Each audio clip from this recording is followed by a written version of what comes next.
Hi, welcome to Surviving Motherhood. So, I'm up to the New Testament now in my Read Through the Bible program.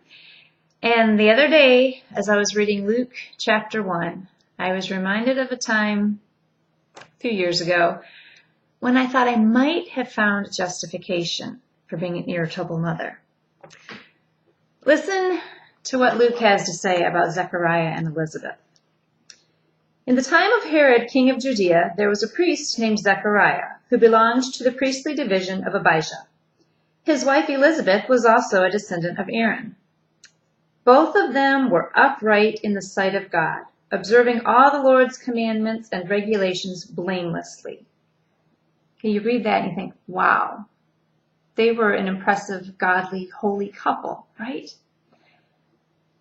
But do you know what the very next phrase is? After it says, they observed all the Lord's commandments and regulations blamelessly, but they had no children. Well, that explains it, doesn't it? I mean, if you don't have kids running around driving you crazy, of course you could be blameless. I'm kidding. That's just one example of why you really need to take the Word of God in context, because you really could make it say whatever you want it to say. What it really says is, but they had no children because Elizabeth was barren and they were both well along in years. So Elizabeth and Zechariah have no children. She's barren. That tells me that they don't not have children because they didn't want them. It tells me they've been trying and they haven't been successful. If you know the story here in Luke 1, you know that Zechariah is one of the priests and they're there serving before God's temple, and he gets chosen by Lot, which was not coincidental at all, in my opinion. He is chosen by God to go in and serve in the temple, and then he's met by this angel there. The angel, well, first he gets afraid. The angel says, "Don't be afraid, Zechariah." And he says, "Your prayers have been heard." Okay, that tells me that Zechariah has been praying. And what the angel goes on to say is that Elizabeth is going to have a baby. Zechariah is no longer going to be childless. And this is good news, right? I mean, if the Bible tells us they have no children because Elizabeth was barren, we know they've been trying. If the angel says your prayers have been heard, we know Zechariah has been asking. And now the angel says, you're going to have a baby. You're going to have a little boy named John, and he's going to be amazing in the sight of God. Goes on to tell him all this wonderful stuff. So what does Zechariah do? He says, how can I be sure of this? Because my wife and I are both pretty old. And, well, you can read the rest of Luke 1 to get the angel's response.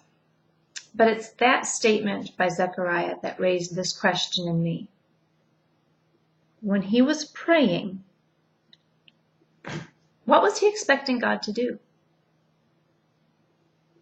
He doesn't have a child. He wants one. He prays. Is he praying, God, I really want a child, but I'm so old. My wife is so old. I'm sure this is beyond your ability, but I really would like that child.